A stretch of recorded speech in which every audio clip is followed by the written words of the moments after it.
Welcome to the Chicago Home Partner Podcast. I am your host, Amanda McMillan. Join us each episode as I have experts in all of the different fields of Chicago real estate as we unpack and digest what's actually happening out there.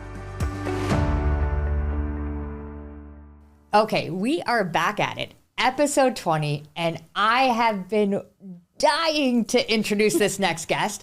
I've been keeping things totally under the cover, but we are busting out. Ladies and gentlemen, today I have Brooke Vanderbok here with me, and I can't wait to tell you who she is. I can't tell you how excited I am about this. That was quite the ramp up. I'm not sure I'm that exciting. To me, you are, and if you're exciting to me, I'm certain that you're going to be excited to everyone else, because right now people are trying to figure out who in the world is Brooke.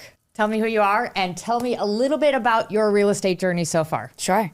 I'm sure every agent is also going, oh my gosh, they merged. Tell me more about this. I think she just let a big secret out of the bag, guys. I started my real estate journey, a long time ago. Out of college, I worked for a real estate attorney who said you should either go back to school and become a lawyer and do real estate deals or become an agent. And I said, there's no way. I have like $80,000 in student debt at DePaul. That is not happening. I think you made the better choice. Yeah. I know a lot of real estate attorneys that I really like, but I think you made the better choice. Yes. Yeah, I worked for her for a while. And then in 2006, I got licensed. And I kind of sat on that for a year. I wasn't sure what I wanted to do. And then 2007, I went to work for a small brokerage. And for those of you that know, and those of you that are too young to know, that was like right before the lovely crash of 2008. So my timing was impeccable. But I am actually glad that I started when all the chips were down. It was a good time to learn how to grind. And the law firm of working with other agents and seeing what they should do and shouldn't do on deals was quite a learning experience that I took with me. So I worked at a small brokerage, didn't really love the small brokerage. And a woman by the name of Robin Miner has since left the business. Who is somebody that is very near and dear to my heart as well. She had a meeting with me and said, hey, I heard you're unhappy. I'm going to be moving to At Properties. Do you want to come and mentor under me with the idea that this turns into a partnership? And I did. And she was an awesome mentor. And as my business grew and developed its own success, it turned into a partnership. And then fast forward one day, she sat down with me and her very longtime assistant, Rachel, and said, I don't want to be in Chicago anymore. Peace. Yeah, I don't want to be here. And I was like, no, what are you doing? You're so successful. You don't want to leave. That's crazy. And she left. And so with that, we kind of, paused for a moment. We had actually met with Amanda. I think, now that was like 10 years ago, right? Probably at least. Yeah.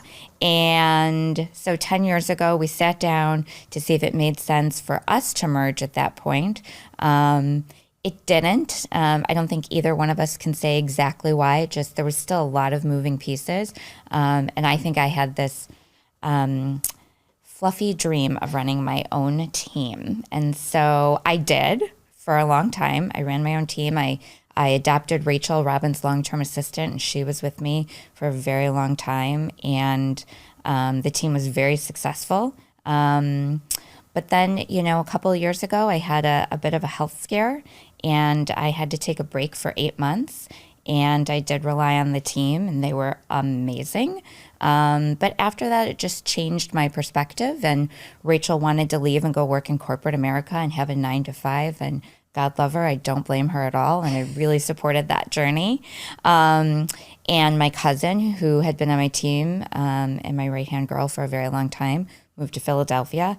And I said, I think life is telling me that a big change is ahead, and that I really needed to, rethink about how I wanted the next 10 years of my business to look like. And so I took 6 months to think about it. And I'm going to stop you right there. And first and foremost, thank you for sharing that with us. Right? It's always hard to realize not only people see what we do professionally all the time, but they forget that we're real people too, and that we deal with all of the normal adversities personally, familially, everything else. Yes. I think sometimes people see, I used to joke and call myself a real estate machine, and they forget about that. So I so appreciate kind of that background and that context. I think one of the things that is eluding this conversation so far that I'm going to add in there is the exciting news that we're here to share with you is that not only has Brooke been an incredibly successful agent on a team, leading a team, and everywhere in between, I am so excited to welcome her and to announce our partnership together. Yes. And that, as everyone knows, I'm a huge person with regards to collaboration. Yes. I'm so excited about the idea of working alongside another thought leader, just because I think we all do what we do better that way. So I'm going to ask you this question because I know you were getting right there and I interrupted you. Thank you for taking us there. I was getting winded. I'm cutting to the chase here. As you were navigating that journey of what came next to you, and I know you talked to a lot of other agents and teams out there to figure out what your next chapter looked like. I have to ask what it was about us, myself and the team, that seemed like the right fit. Now, I'm going to give you my thoughts on it once I hear yours. I'm going to put her on the roast first. I was really looking for someone who was more like-minded. And I think, as I talked to other people, you were just the final bucket of, you take this business very seriously. We treat our clients exactly the same. We want the best for them. We give everything we have into them. Like you mentioned, often our clients don't know that we're humans. We have other things going on behind the scenes.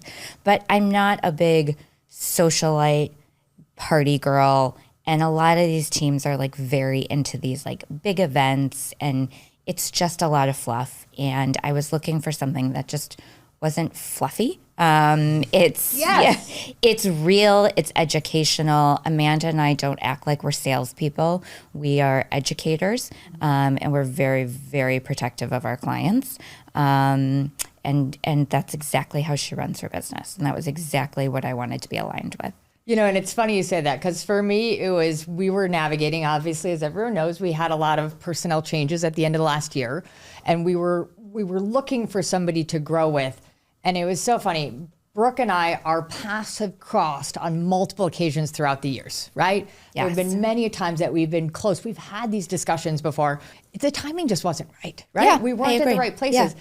And I still remember you reached out, we sat down for coffee, and it was like every sentence could be kind of followed up and completed by the other person. It was kind of, these are the things that are important. I don't need, to use your word, the fluff. I don't need this. I want to do good real estate with good people, and I work really, really hard, and that's all we need to do.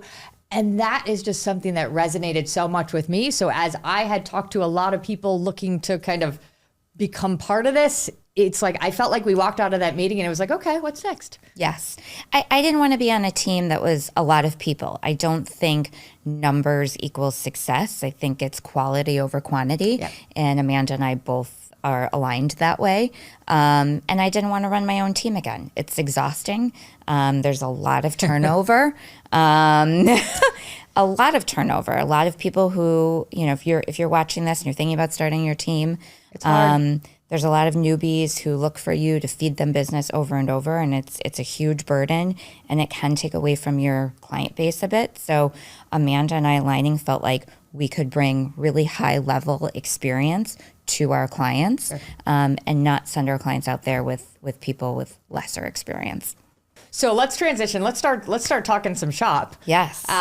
What do you think the benefits are of working with an experienced team as a buyer or seller? One, just being able to have the conversation with people on your team when you're, up against a challenge in a deal. It's always great to talk it out, especially every deal has a lot of big emotions. It's our job to keep those emotions. That's Amanda's favorite thing to say, big emotions. Big emotions, big feelings. So I'm stealing that from her. And it's our job to keep everything copacetic throughout the deal. And sometimes you just need that neutral party who does this every day, like you, to talk it through, to say, am I thinking the right thing? Would you do this? Would you do anything different? And that has enormous value. Like, we are stronger together than, this business teaches us, like, we have to be successful and we have to compete against everybody, but we're better collaborating together for the good of our clients.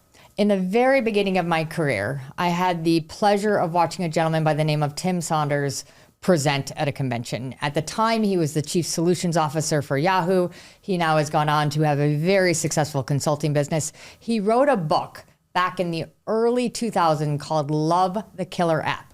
I have multiple copies in my office, and it's a book that really defined the way that I approach my business. And what I loved about this is that even though it's app is in the title, this was before social media, before smartphones really, and the whole concept was really about collaboration. It said we were coming out of a time period in which the sales industry was about the sharks and the barracudas and what's mine is mine and what's yours is yours. And we don't do that. Yeah. And he said, what if we work together? What if we collaborate? What if we set ourselves to a point that we work together? Because you know what, Brooke, if you're successful and I'm around you, I honestly believe that's going to raise me higher and not. So the collaboration is a huge component to it. Also, the experience, right? There are very few things that you and I and the rest of the team haven't seen. Right. So especially as when you're in a buyer or a seller in a market where it all feels new and scary, right? What we're dealing with now, the multiple bids, all of that, having the ability to go in and say, well, gosh, between all of us, we've got about 75 years of experience. She just aged just really fast Totally. there. I'm going to book my hair coloring appointment next. But, we've been through the housing crisis. I entered this business post 9/11. We've been through the inflation. We've been through the mortgage, the wars overseas, the COVID crisis, the social rioting, all of that. We've seen what's happened in all of those things and the timelines and how it's impacted. There's very few things that shock us at this point in time, and the ability to have that experience or to understand the inventory and the market. I always laugh because I see something come on and I go, well, gosh, I've either shown it, sold it, or passed on it probably at some point in my life. And there's a lot of houses in Chicago, but just having that level of experience, that collaboration. And let's not also talk about the fact in a market like this where it's so cutthroat and competitive, timing is everything. Mm-hmm. The ability to have people to lean in on that we trust is in every client's best interest, because I've been able to do a lot of successful things in this market. I have not been able to duplicate myself in two places at one time. And there are instances in which it happens. So being able We just duplicated ourselves. times two. But there's so many, there weren't teams when I started in the business, right? That was a new thing that started. You maybe got a mentor. It started in 2008, I think. Maybe a little before that. It was just starting to take off. I'm going to give Dave Hanna a big shout out, right? He was my mentor. I think most of that mentorship was basically him yelling at me, telling me, what are you thinking? And then me coming back to him 3 days later, explaining what I had processed. But the idea of that has changed a lot. So even we do have a couple of agents on the team that are growing from a newer perspective, but they're going out and they're taking their eagerness with our experience and really able to launch themselves in a way better career. Because I tell you, there's a lot of things going out there today that I would not want to be advising on or working with somebody that didn't really know what was going on. Yeah, if you're a newer agent today, I honestly don't know how you make it without mentorship. Like, the market is intense. Putting deals together a lot of time is based on reputation, how long you've been in the industry, because the other side wants comfortability that if there's 10 offers, just because they're taking yours, they want it to get to the closing table. It doesn't matter what you put on paper if you can't get your client to the closing table. It's so true. It's so true. And navigating all the legal changes that are happening in our world. No, but it's so true. And that's one of the reasons that we work so hard. Trust me, there are certain times when we just want to blow our lid because of the way another agent is acting. But we bite our tongues and we play nice so that once again, the next time we're up against 6 other offers and that agent's the decider, that we're trying to make sure that we're getting really focused on, and because of our reputation, people know that our deals tend to be good deals because our clients are well educated, well advised, and we have very few things that we can't figure out the navigation of. Yes. So switching gears here, let's get into the big topic, NAR, the settlement, the confusion. What does it mean for our business? What does it mean for us as agents. You went there, didn't you? Where everybody was playing so nicely, and then we want to talk about Let's open the curtain on this topic. The National Association of Realtors has a big lawsuit that they are working through a settlement on. And I'm very excited that our next guest is actually going to be a past employee of NAR. So we're really going to dive into the specifics of it.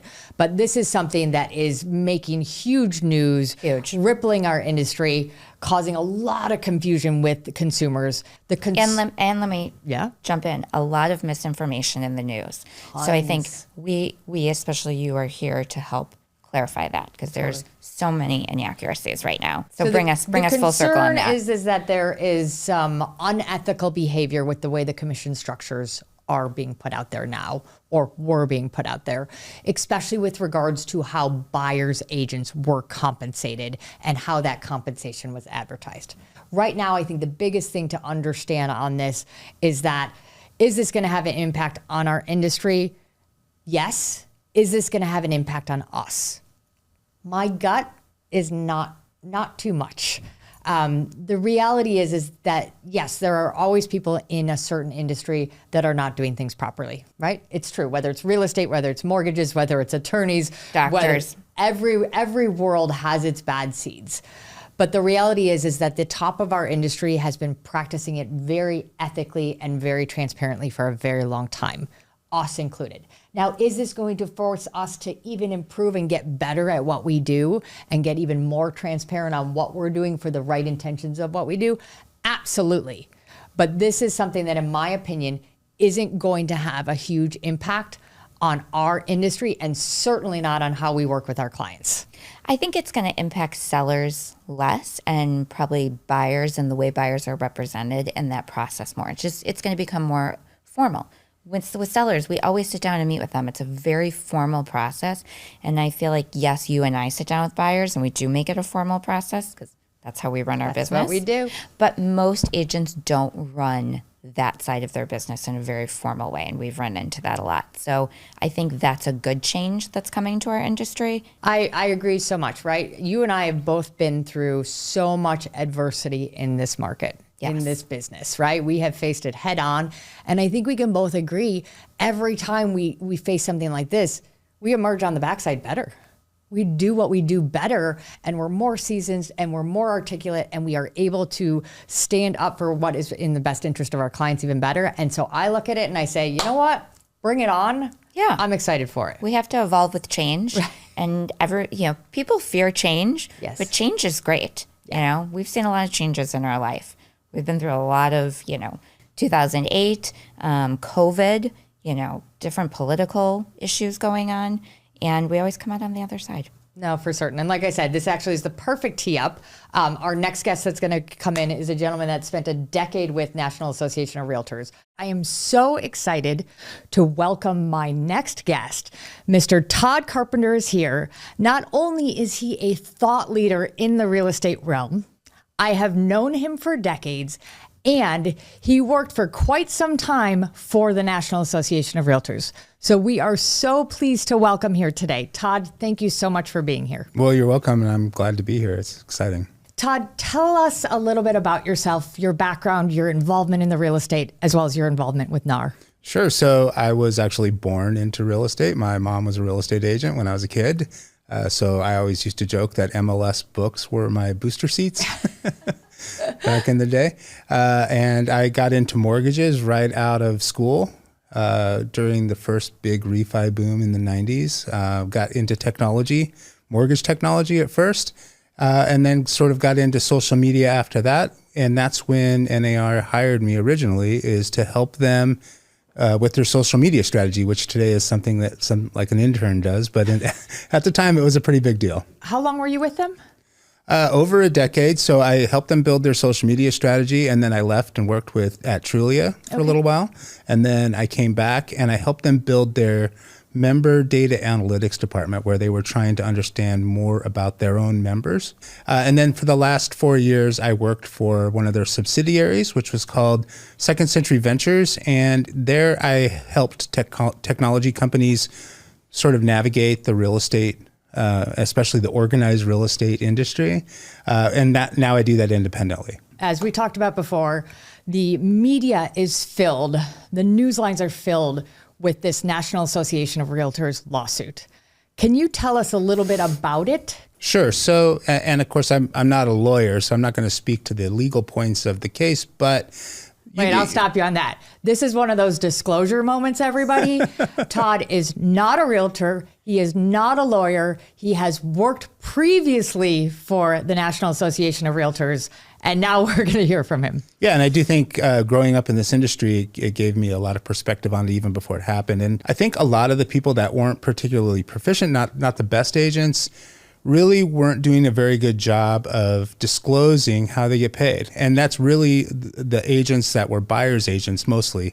They would kind of just gloss over it in a typical transaction. The seller is paying the listing agent, and then the listing agent is offering part of that compensation to the buyer's agent. And so the buyer doesn't necessarily see that they're writing a check to the buyer's agent, but they are still paying for that buyer's agent. It feels that way. You probably won't answer this, but if I asked you who the worst real estate agent in all of Chicago is, but zip it. I almost guarantee someone popped into your head. And Todd, we actually have a little black book that we keep in our office of people that we hope to not see on the other side of a transaction. And so many agents are, especially good agents, are very good about explaining what they do and why their value proposition is what it is. And some of those agents weren't as good about it. So that kind of created a situation where people were not understanding what the commissions that they were paying really were. Yeah, and so what I'm hearing you say is that it was very confusing. Because it was confusing, there was a lot of muddy waters. People weren't always sure that they were understanding where the commission structures were. And those that weren't able to articulate that as much created a scenario that created the lawsuit. So my understanding is that nothing is solidified as of yet, but there's a lot of discussions on what a settlement would look like. Right. And the big thing from the settlement, and it's something that NAR was already trying to voluntarily get more agents to do, is that they're going to have to do a much better job of disclosing how they all get paid. Sure. And many agents already do that. In some parts of America, that's like having these disclosures filled out in writing is just been like local laws, normal practice. And now it kind of is across the nation. It's actually amazing to go around the country and see how differently real estate is practiced.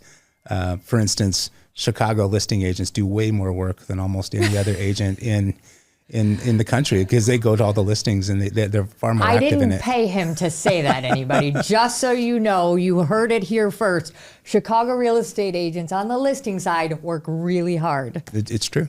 It is. I'm going to back you on that one. There was a second layer to it, and that was that within the MLS, which is the system where real estate agents show listings to each other, the MLSs would require that a field for compensation was listed, and that compensation could have been a penny, or it could have been 100% of the deal, or crazy.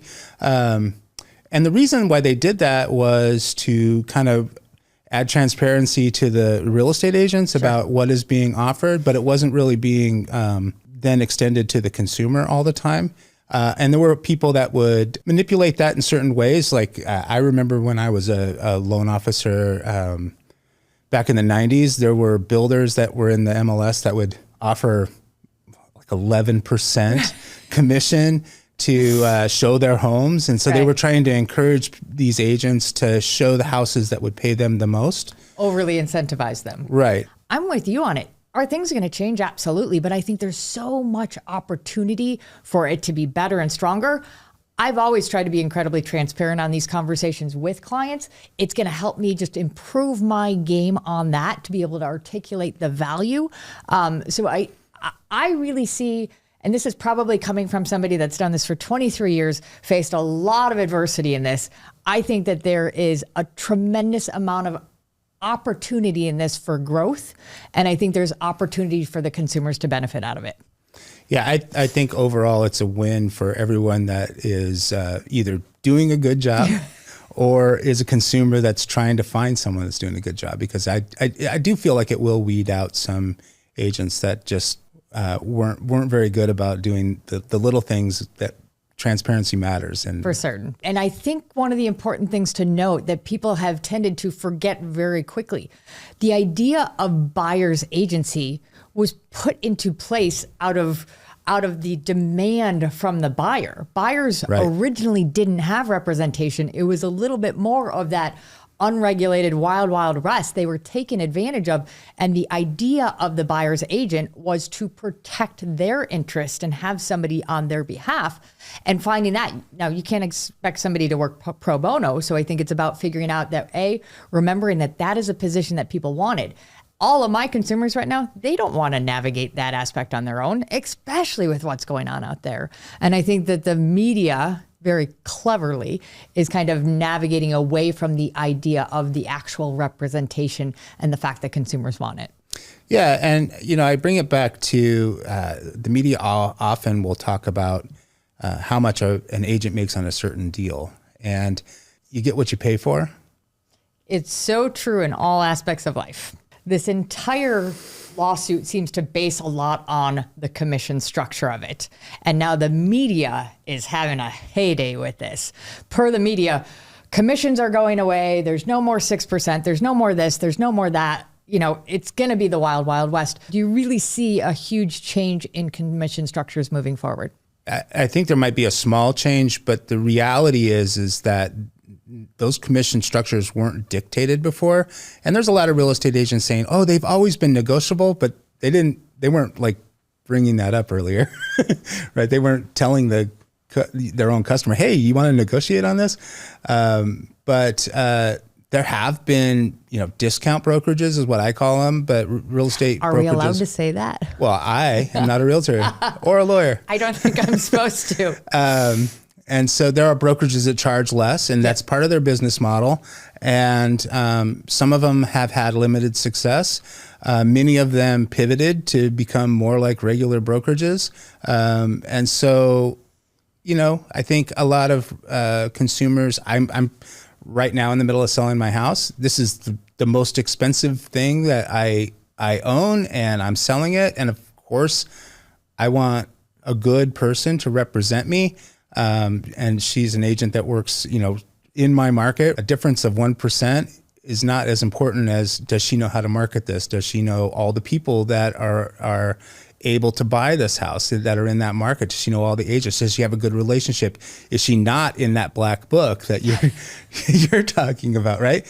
What really matters to a consumer is, how much was the total check? Percentage isn't actually the most important thing to focus on. I think that's a really important part. And that's why, for me personally, as an agent that is invested in this, it's less about the commissions and more about the total numbers. Mm-hmm. And I think you're right. I think there's a big misconception on just how negotiable the payment of a buyer's agent commission is. As you said before, even to be in our multiple listing service, you had to offer, I thought it was $1. You're telling us now you think it might be a penny. Somewhere between a 1 penny and $1, that's all that had to be offered out. Mm-hmm. Obviously, it has been something that maybe there weren't enough conversations on.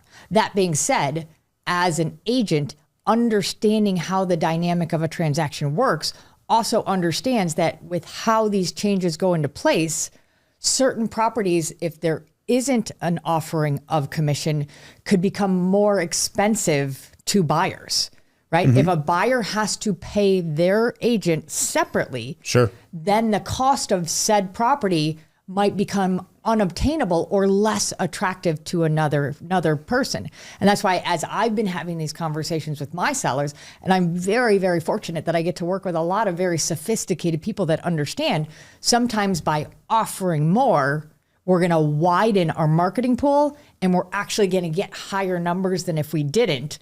So as you said, it's not as much about those actual commission dollars. It's about the structure to get to the highest sales price with the best terms. Right. And if you're a buyer and you have $10,000 to put down and you're going to pay your agent $2,000, now you only have $8,000 to put down. So your buying power with your mortgage company has gone down more than that $2,000 because they no longer can afford that expensive of a home. So It will be interesting to see if the mortgage industry tries to finance buyer commissions as more specifically as a result of this. But in the end, I think that personally, we're selling our house right now, knowing everything about this that I already know. We're offering a commission to the buyer's agents because we know that that's going to be the best way to get the most out of the home. And the check that gets written to us at the end is really what's most important. The word NAR, National Association of Realtors, is everywhere right now. But the reality is I feel like very few consumers actually, and maybe a few real estate agents too, but actually know who NAR is, what they stand for, what they do. Can you give us a little bit of kind of that background, that history? Sure. So there have been, people representing buyers and sellers in America since there was America. Real estate agents were encouraged because they're competing with each other, but they're also cooperating with each other, and they were encouraged to get along. And so they started creating. And honestly, they were more like good old boys groups in the very beginning. They were a bunch of old white men. They would gather like in a tavern or a restaurant once a week or once a month. And one of them is saying, hey, I'm selling Old Man Johnson's farm. And two other people will say, well, I know someone interested in that farm. And that's how they would understand, and they bring their bag of money and then, but very quickly, the more important part that no one really thinks about is that they created these rules that they all played by on their own, not government rules, but rules where, hey, if you break these rules, you're going to get kicked out of the club. So you all have to treat each other with professionalism. And these rules eventually got written down. And is this where we insert our code of ethics? Sure, the code of ethics, but also it got so complicated as to, today, when you put in a listing, there's like a amount of time between when you have a listing contract and when it has to be displayed to everybody else on the MLS. There's lots of different rules that are all trying to create a fair marketplace. And that marketplace is taken for granted greatly because what it means is that people, everyday consumers have access to almost all the homes that are ever for sale. When someone lists their home, they can list it all over the internet, and they can get maximum exposure for it or not, depending on the deal they're trying to do. But they have that flexibility, all because of this set of rules. And then the states started to organize all the local boards, and then actually NAR, the national, came last. So is it an evolution to that almost? Sure, and so these are all separate entities. So here in Chicago, there's a Chicago Association of Realtors. Out in the suburbs where I live, there's a Main Street Organization of Realtors, and they all are local organizations that tend to work together, and then they work together at the state level and then at the national level. And I think you bring up so many great points there. I think a lot of people don't realize, how much red tape there really is in the way to really benefit the consumer, right? To keep it fair. We always know every industry has people that are going to try and manipulate the systems, maybe not have the best of intentions. But NAR has set forth all these guidelines for us to try and make the atmosphere that we work in as fair as possible for agents to agents, as well as the consumer at the end of the day. It holds us as agents accountable, making sure that we're practicing in the correct way, a fair way, and also holding us to our code of ethics. As I said before, those are the things that we need to do to make sure that we're representing our clients in the absolute best interest. For sure. That's fantastic. Now, here's kind of starting to get a little bit of a dicey question, I know.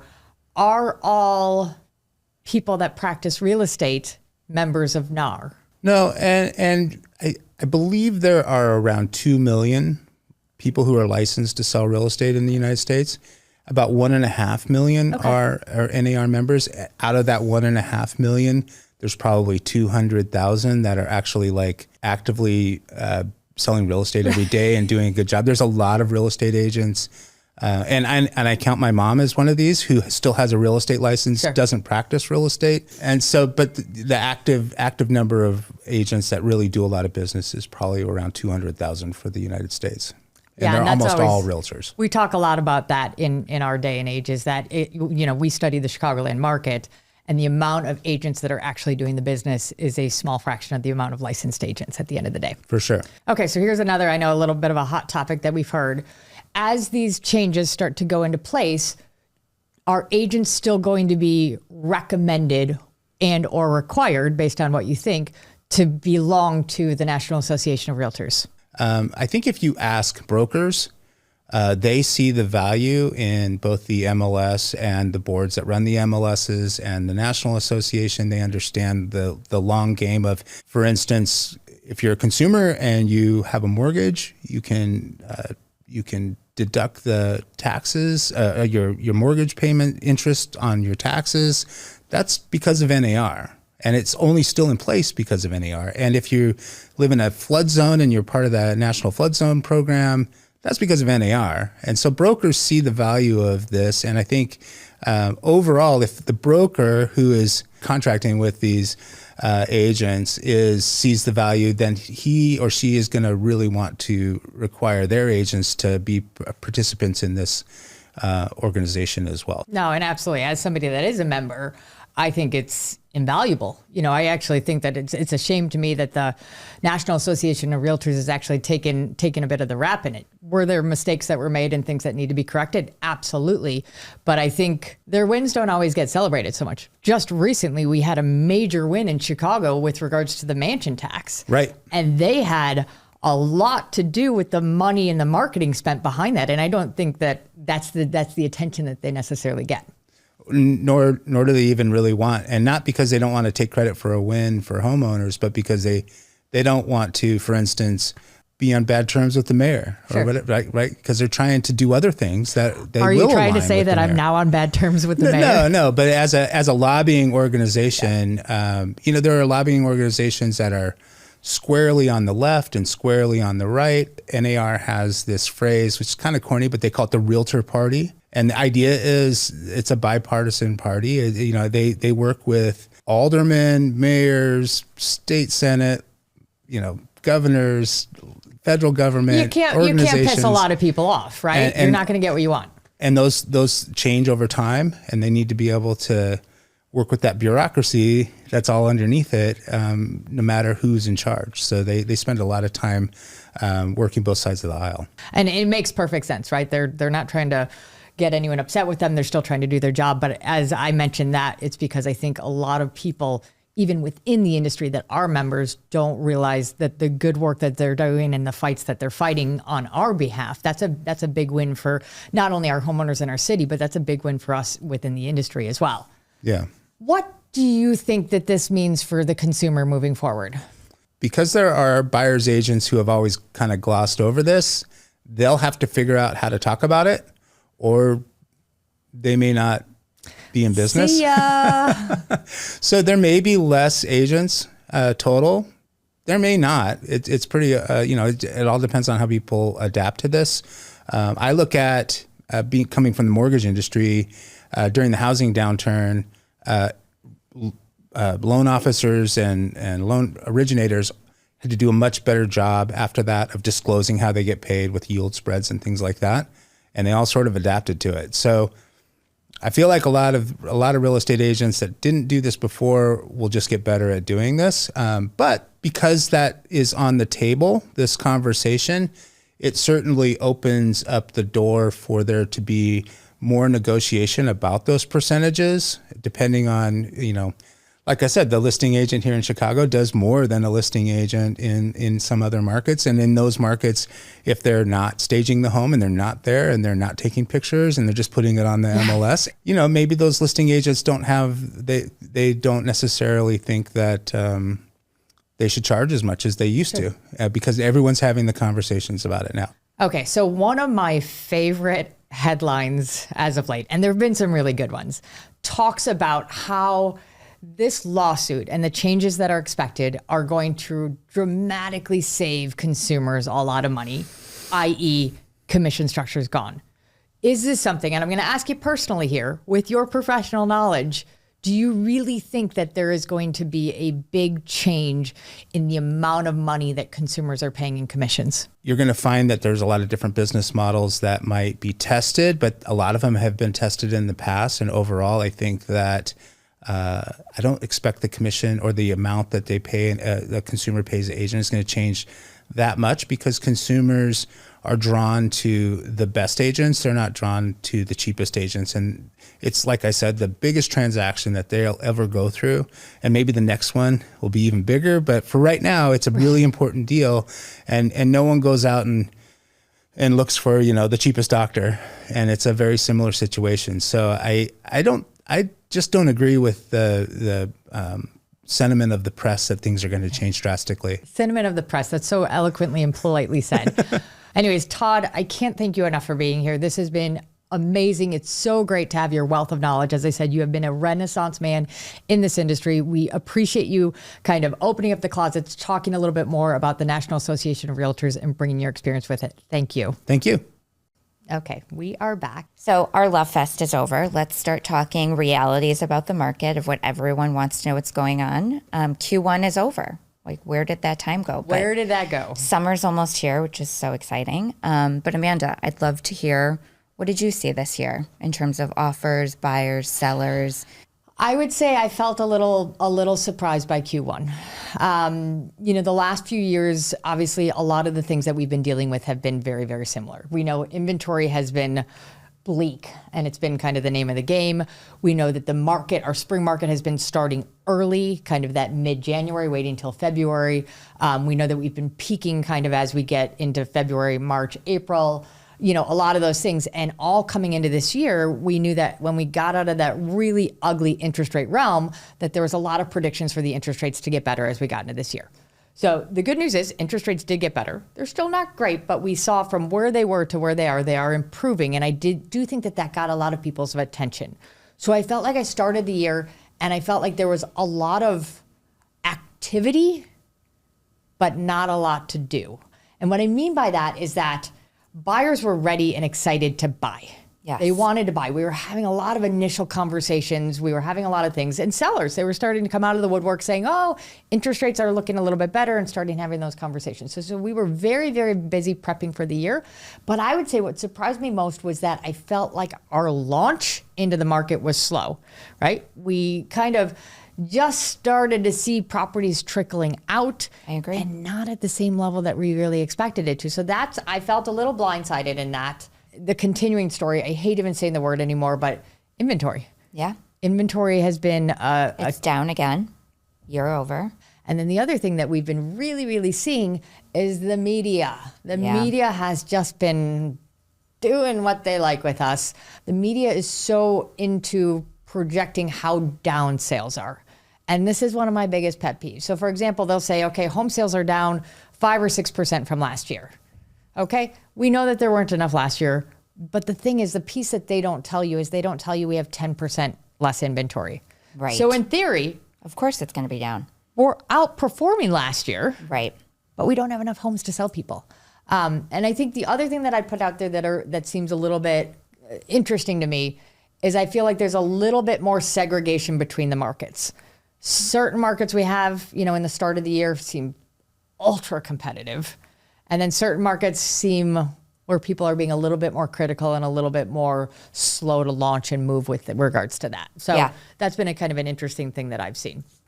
But you would agree the single family home market up to a certain price point is still probably one of the most competitive that we're seeing out there. More reasonably priced single family homes. Reasonably priced is the operative word in that. Different neighborhoods mean different price points.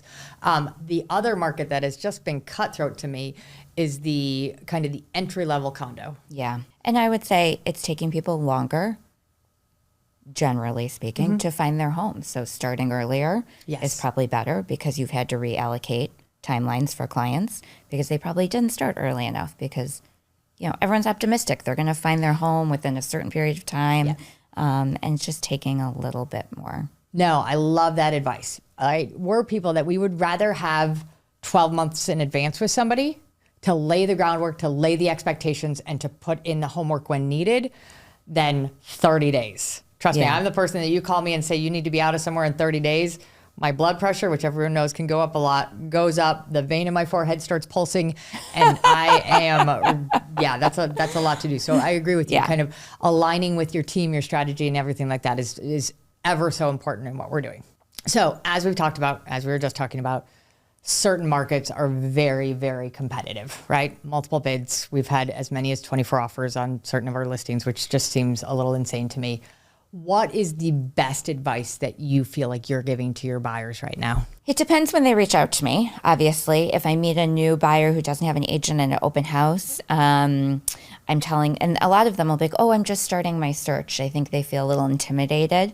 And I think you have to welcome that and say, I'm glad you're just starting your search. You should be starting it as early as possible. Like finding a home that you want to live in is the hardest thing to do right now, and no one wants to feel pressure of time. So whether you are someone checking in at an open house or you're a current client of mine, we are looking at what are your hard timelines, and if we need to, how can we adjust them? Like, are you in a rental? And if you're in a rental, let's say your lease is up in June. We're talking about, can you extend? Are there options we can negotiate with the landlord for an early termination in case you find that dream house in November? And so I think once you start managing those anxieties, people feel like they can approach their house search more methodically instead of so frantically. A lot of the last couple of years, I don't know about you, have been me talking people out of buying places because I'm seeing the desperation and they're feeling stressed about their timeline. And I think the big focus is find the right house, not just a house or a condo. This is a big investment. It's not monopoly money. You don't know how long you might live there. I thought the house I was in was going to be short term, and I'm a product of a 3% interest rate, and you feel handcuffed. And that's a lot of what people are experiencing right now. So find the right house. Worry about timelines as a secondary issue. One of the things that I've really noticed over my years is I feel like buyers feel like they're wasting your time if they reach out early. I get a lot of people to say, oh, I didn't want to reach out because I'm not ready yet. I've had buyers do that. They'll be like, oh, I just went to the open house. I didn't want to bother you. Yeah. This is our job. You're not bothering us. I want to see that house with you. And I think that's the point, is like us being able to get involved and invested at the very beginning, whether that's 3 months out, 6 months out, 12 months out, 24 months out. Whatever. The ability to have that ability to structure through it all is really beneficial. It's not a waste. It helps us to set expectations, put plans in place, and really guide from our perspective. Now, there's people that start really far off that we take our foot off the gas. It's not like all of a sudden you come in and we're going to go. But to get us involved in the very, very beginning is one of the best things that I think any buyer can do. The other things I think you said are great. You never want to make a decision because of a timeline, right? It's the worst thing that you can do in this business when you're buying a home. It just leads to not good decisions. And last night I was actually having this conversation with my client. They are in a very, very competitive market. And what we said was that they were so worried about their lease ending. And I said, guys, I have an idea. I want to share this with you. Your lease is ending at, kind of in the middle of summer. You're very stressed about this very competitive market. If I was in your shoes, if I was going to make a recommendation, let's extend the lease. Can we do it for 3 or 4 months, 6 months, or 12 months? Either way, as long as we have the ability to sublet that apartment, you're actually going to put yourself into a less competitive time. We're going to be able to make smarter decisions. And trust me, I feel like navigating that market, especially around the election, is going to be easier than the challenge of getting your apartment subletted. 100%. And once again, that was that good advice and counsel. So, not everyone's going to be in that position. Some people have to buy. And I think the best thing to do in this market when it's competitive is to essentially breathe. You have to take a very deep breath. You have to let the anxiety of a timeline go out the door. If you are renting, you can always keep re-renting. If you buy a home and you move in and you don't love it, you're not going to leave there very easily. I always say, let me stress for you. Yeah. God knows I do. This is the stress and stairs diet, everybody. But let me stress for you. Let me help you navigate this. I will tell people when it's time to stress. But the reality is the stress has no place in what we do, because we need to help navigate. It's going to be hard. It's going to be stressful. Those things we know, but we have to make sure that we're making clear, smart decisions as we go through it. Right. Like I just worked with a buyer. They are under contract now, but we had a deep conversation a couple weeks ago because they just want a house. They were like, we just want a house anywhere. They have a dog. They just want a house. And so they were looking at some neighborhoods that weren't top of the list for them. And finally, in this conversation, they're like, what should we do price point wise to get into the neighborhood that we really want? And do you think that's a smart decision? And I do. I think being in a neighborhood that you're going to become part of the community of is so important, and not just buying a house to have a house in any neighborhood. Sure. That's what renting's for. Right. It's some great advice there. Great advice. Brooke, my official welcome again. I am Thank so you. happy not only have you as part of the team, but now on the podcast as well. My first podcast. Don't judge me too hard, everyone. It will get better.